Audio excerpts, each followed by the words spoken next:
1193 അസീസിയിലെ അതിപ്രസിദ്ധമായ ഓഫ്രോദൂച്ചിയോ വംശത്തിൽ ഫവ്രോണയുടെയും ഓർത്തലോണയുടെയും 5 മക്കളിൽ 3-ാമത്തെ മകളായി ക്ലാര ജനിച്ചു. സമ്പത്തും സ്ഥാനമാനങ്ങൾ കൊണ്ടും ലോകപ്രസിദ്ധിയാർജിച്ച അവളുടെ കുടുംബത്തിൽ അതീവ സുന്ദരിയും പ്രഭുകുമാരിയുമായി ജീവിച്ച അവൾക്ക് അസീസിയിലെ വിശുദ്ധ ഫ്രാൻസിസിന്റെ ജീവിതം മാനസാന്തരത്തിന് ഇടവരുത്തി. 1212 ഓശാന ഞായറാഴ്ച രാജകൊട്ടാരത്തിൽ നിന്നും ആരോടും പറയാതെ അവൾ സന്യാസ ഭവനത്തിലേക്ക് ഒളിച്ചോട്ടം നടത്തി. അന്നവൾ പൂർണ്ണമായും ഈ ലോകസുഖങ്ങൾക്ക് എന്നേക്കുമായി മരിച്ചു കഴിഞ്ഞിരുന്നു.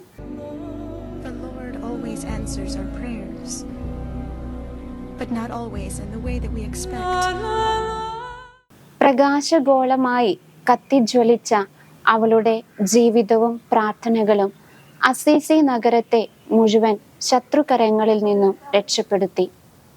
ക്രൂശിതനായ ഈശോയുടെ 5 തിരുമുറിവുകൾ ഓർത്ത് കരഞ്ഞ് കരഞ്ഞ് ക്ലാരയുടെ വസ്ത്രം മുഴുവനും തലയിണയും കിടക്കയുമൊക്കെ നനഞ്ഞ് കുതിർന്നിരുന്നു.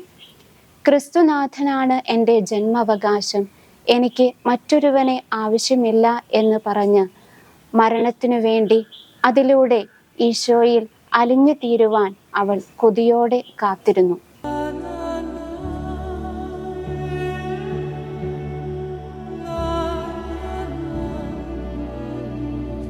Are you following my footsteps?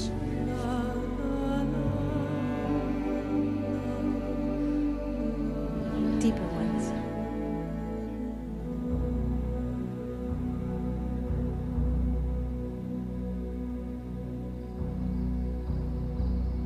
Alexander 4-ാമൻ പാപ്പ ക്ലാരയെക്കുറിച്ച് പറയുന്നത് ഇങ്ങനെയാണ്: സന്യാസ ഭവനത്തിലെ ഏകാന്തതയിലെ ആവൃത്തിക്കുള്ളിൽ കഠിന തപസ്സാൽ ക്ലാര തൻ്റെ ശരീരമാകുന്ന വെൺകൽ ഭരണി പൊട്ടിച്ചു.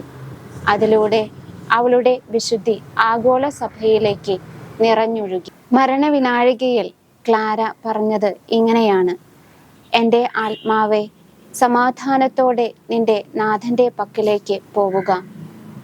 നിന്നെ സദാസമയവും സ്നേഹിക്കുകയും പരിപാലിക്കുകയും ചെയ്യുന്ന നാഥൻ്റെ പക്കലേക്ക് സന്തോഷത്തോടെ പോവുക. അവൻ ഒരു കുഞ്ഞിനെ പോലെ നിന്നെ രക്ഷിക്കും.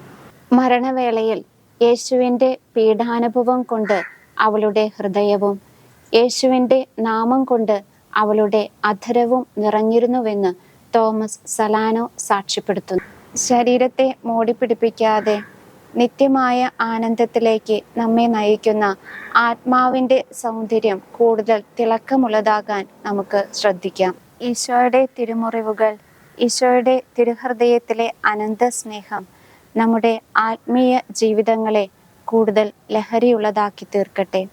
അങ്ങനെ കണ്ണു കണ്ടിട്ടില്ലാത്തതും കാതു കേട്ടിട്ടില്ലാത്തതും ഹൃദയം അനുഭവിച്ചറിഞ്ഞിട്ടില്ലാത്തതുമായ നിത്യമായ ആനന്ദം, പറുദീസായിലെ സൗഭാഗ്യം, ഇവ ലക്ഷ്യം വെച്ച് നമ്മുടെ ജീവിത വഴികളെ നമുക്ക് ക്രമീകരിക്കാം.